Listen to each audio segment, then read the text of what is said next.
synagogue in the middle of Berlin, Germany. And this is thought for Shabbat, here in this first Shabbat of December. I'm standing in the middle of the new synagogue, and it's not exactly a new synagogue. It was established in the 1860s and is a synagogue that actually had quite a progressive practice of Jewry. Here, this was one of those, what we would call classical Reform style of German Jewish congregations. There was a large dome, so it could be seen with pride all across the city. A pulpit that was separate from the pews. A large pipe organ, and prayers were conducted in both German and Hebrew. So it had quite a progressive nature, much similar to the style of Reform Judaism that has been practiced all throughout the 19th and into the 20th, and now even partially the 21st century as well. And this city is fascinating when it comes to the historical value of German Jewry, and actually quite progressive in nature as well. We visited the gravesite today of Moses Mendelssohn, famous rabbi philosopher who helped us to get past the dogmatic nature of the Jewish religion and Jewish identity, and really look towards how Jews could enlighten themselves to become a part of culture, a part of education, a part of the political nature here in Germany. I also passed the house of Regina Jonas, who was the first ordained rabbi a female ordained rabbi here in Germany, and her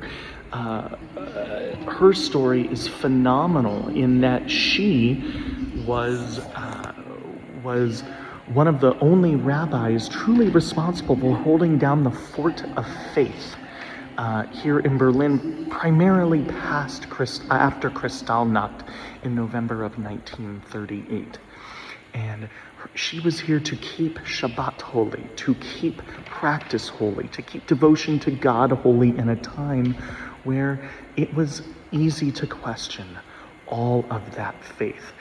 And then finally, we end up here in the new synagogue. And as I walk you around, you can see remnants of this beautiful room here where Jewry was thriving.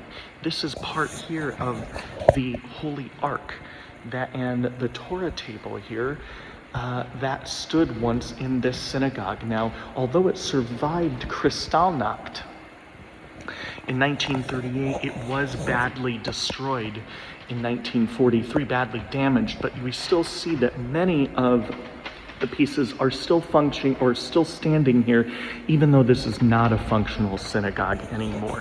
You can see some of the pews right here, and then out here I'll show you just outside, if you can see, that is where the pulpit once stood outside.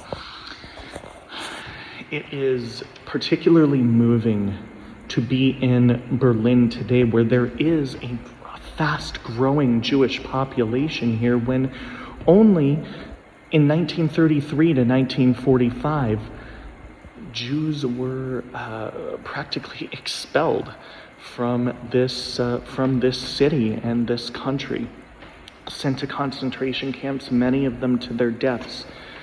But here, as we see a growing and thriving community of Jews in this city, museums like this and memorials all around the country, we are forced to recall and remember not only our history, but who we are today in the present and where we hope to become. That is all what the government of Germany hopes to achieve, and certainly what the Jewish community hopes to achieve. And on this Shabbat, my hope is that we will together take some of the lessons that remain so important here from German Jewry and focus them on our lives. We in Irvine are a thriving community as well at Shir HaMa'alot. Look at all the things that we have to offer and that we have to do to create our thriving community together. On Sunday mornings, I think of our religious school of 300 plus kids and teenagers, all wanting to be there and be Jewish. I think of all of our groups that come to learn, be it an adult education or adult music experience, or participate in our music groups, or our Tikkun Olam, our social action programs, and the list goes on. Every time I walk around this city, I open my eyes to see what can be for Jewry. I look around Shir HaMa'alot, and I always dream of what can be for American Jewry. That is our hope. Let us think about our past and move deeply and emotionally and enthusiastically towards our future. So that even in a place that is not a functional synagogue here, Judaism still remains strong.